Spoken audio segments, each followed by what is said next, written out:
Welcome to Season 3 of To Lose a Veil. I'm your host, Leslie. And again, I have my girls backing me up. That's Stephanie, Brianda, Jean, and Bonnie. This season, we expanded on previous topics with different guests. I think we were talking about, you decided at some point that what has your experience sexually be a good experience for you is that you're being of service. And then along the way, you choose to be like, what is that person interested in? You're getting interested in another person, what they're interested in, right? And I was just curious as to why that's important to you. I mean, I think it's just sort of a natural thing to do in the sense that if I'm interested in someone else providing me with a certain level of pleasure, a certain quality of an experience, then I can only get away with not reciprocating for so long. Mm-hmm. And I think there are a few layers to it. I mentioned earlier that one of the ways I got better about pleasing women is by hearing women complain about their own experiences. And so for me, I wanted to, knowing that that's what matters to them, I wanted to show up in a way that's pleasing to them. And also have that be the way that they show up for me. So I think it's just wanting to have a certain level of experience in terms of engaging in sex. And I'm a people pleaser. Or one of the things that endears me to people is that they see me as someone who basically makes them feel good, who makes them, they feel good being around me. And so in the sexual context, that's also important. That's where I was going, is noticing for myself, why do I make certain choices? It's driven by, I want to be good, or I feel like being good is better than not being good. Yeah, part of the other thing that drives it is, for me, it's important how women speak about me, especially in the sexual realm. Mm. I don't ever want to be known as someone, I don't ever want to have a woman have something negative to say about me in terms of a sexual experience. That's actually, if we were to look at the root of it, that's where it comes from. So you left a trail of good experiences where they just want more. All right. Is there any conditionings pertaining to sex that you have let go of, if any? Like for me, I believe that because I felt turned on, then that must mean that I want to have sex. And now it's a thing where I'm looking back like that's not, just because my body feels a certain way doesn't mean that I want to have sex in that moment. So that was one of the conditionings I had to let go of. Oh no, for me, if I'm turned on, I want to have sex in it. Like you said, you're simple. Yeah, life is simple. Yeah. Straightforward. I think one of the conditions that I've heard, I don't know that I had accepted it, but something that I just kind of I've let go of now in terms of sex is that it has to be this secretive thing, or it's taboo, or it's impure, or anything. Those labels. For me, sex it's a fabulous experience. It's a healthy thing. Sex is health. That's the way I look at it. In today's world, what is the role of the masculine, and does it differ from what you believe is its role? What is the role of the masculine? Yeah, and like in society, and then does that differ from what you think the role of the masculine is for yourself? No, I think the role of the masculine in society is to lead, is to lead, it's to instruct, it's to inspire. And when we say masculine, we say masculine energy. We refer to masculine energy. The purest example that I have, right, is, I grew up with I spent time being around my dad, and I spent time being around my mom. While I was in high school, I was here in the U.S. with my dad, and during high school, I never failed a class.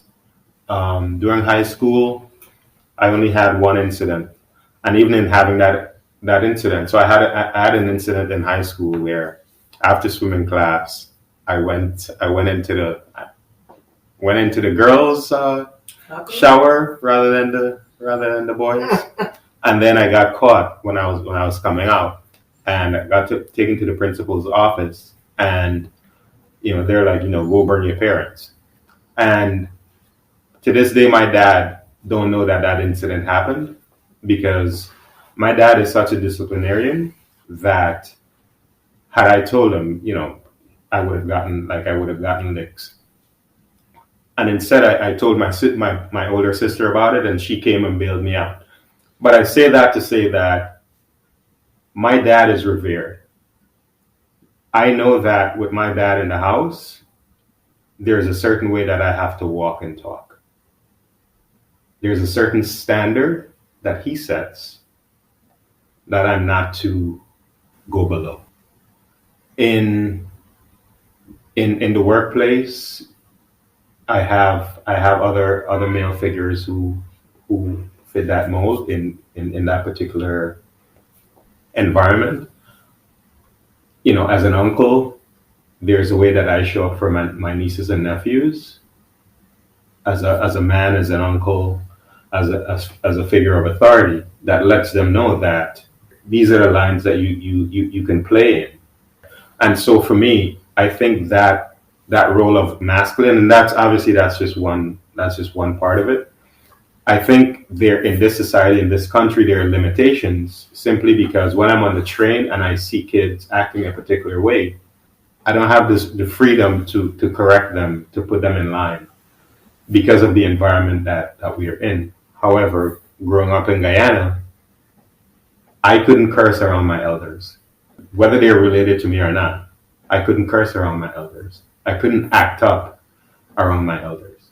That's not something that was present. And so being in this country and in this environment, it's actually kind of stifling to be a man, because I'm not a parent, but as a parent, you can't even discipline your kids in a particular way in this country for fear of the parent going to jail and taking the kids to foster care or what have you, which is like a very mind-bending approach to parenting. And I get that there are extremes to everything, right?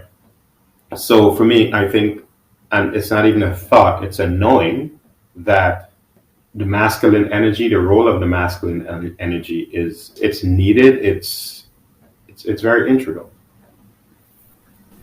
Well, I would just add to that from my life experience here, it wasn't always like that. Because when I grew up, you had boundaries, how you had to act too. I have no idea what has transpired in this country that these kids, see, it's gone to the opposite end. Because now you can't say nothing, you can't touch them, you can't do anything to them. These kids, you subject to get beat up if you had tried to tell them something or cussed out. They have no respect. Yeah.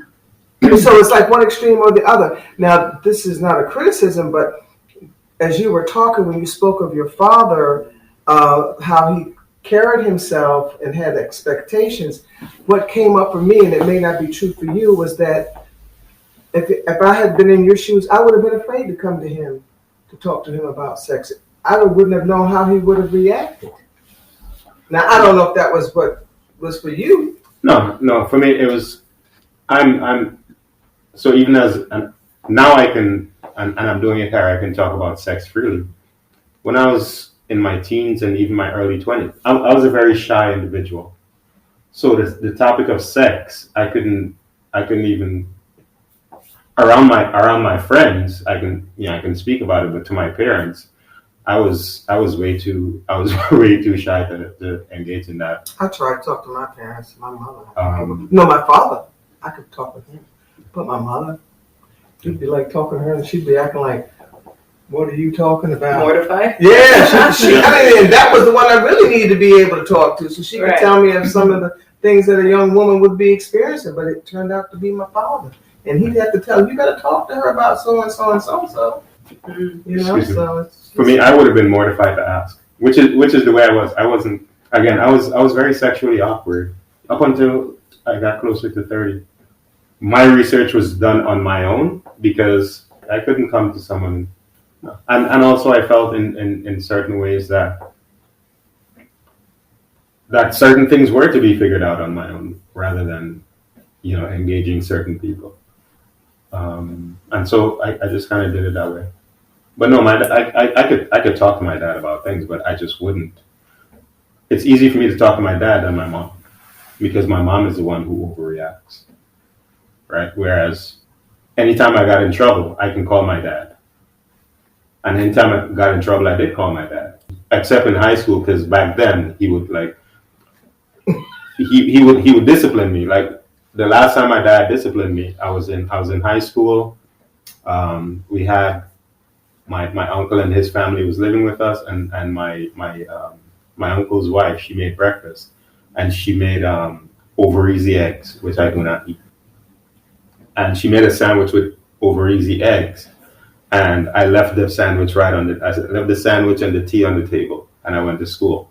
And you messed up. Like usually when you come back home and the stuff that you it was over there waiting for you. Oh. So yeah, don't ever do that.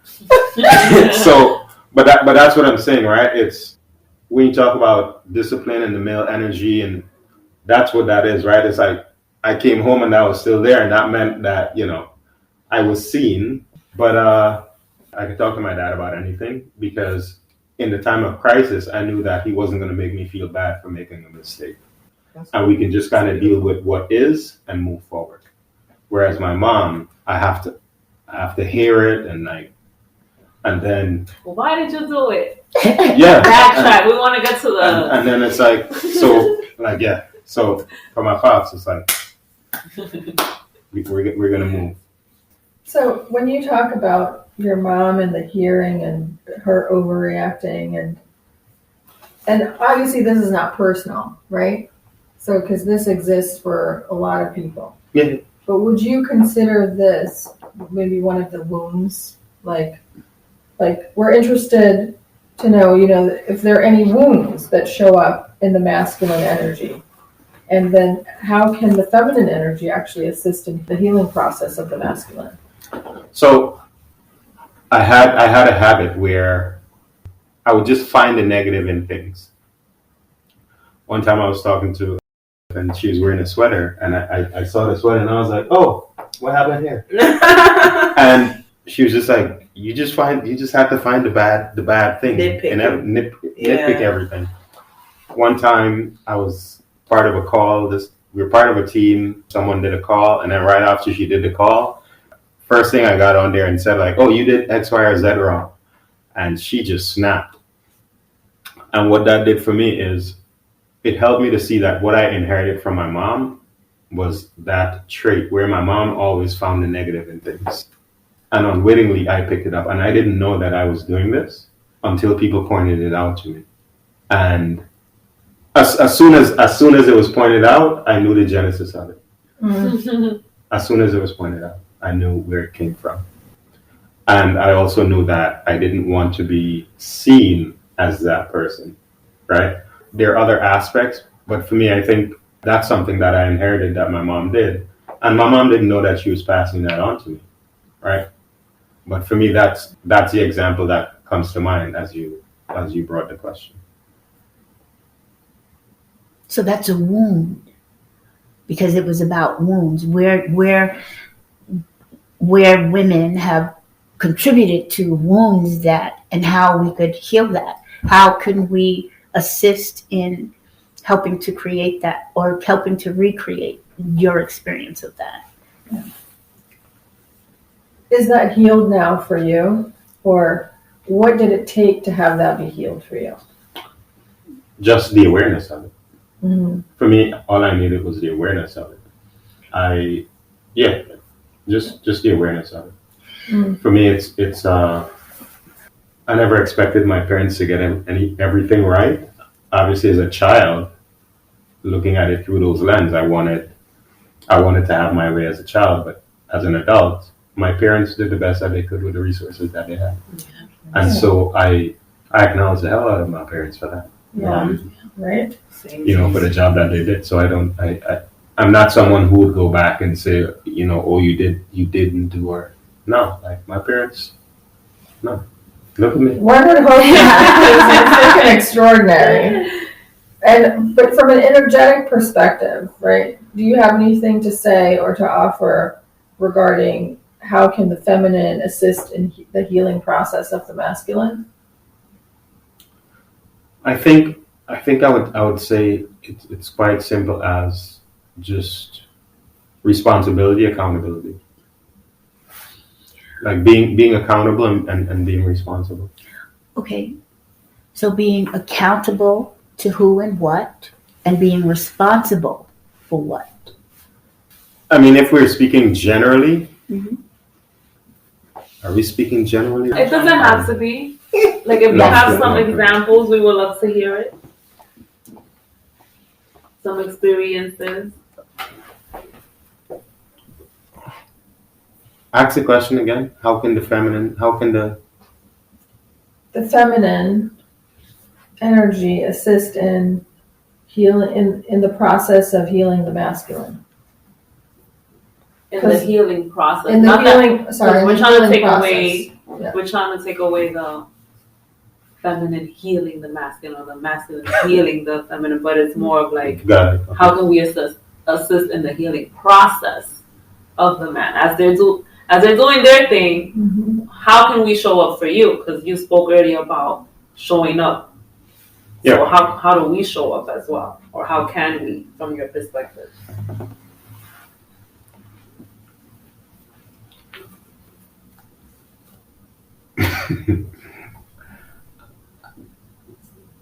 I would say in terms of what there's to offer is really just that, right? It's the feminine energy. Right? Just show up with the feminine energy. As a man, I love being around women, but I don't enjoy. There's nothing about being around a woman with masculine energy that I enjoy. There's nothing about that.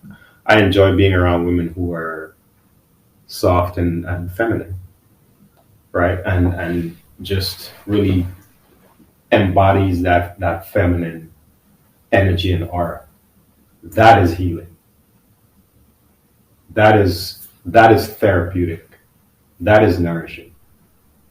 So, in your perspective, what does that mean? How is that presented? What would be the feminine energy to you to be presented? Because there are still quite a few females who deem themselves feminine. However, there are some of these other traits that come with the feminine, like manipulation or this or that. So ideally, what represents the feminine energy to you in a way that would be healing for you?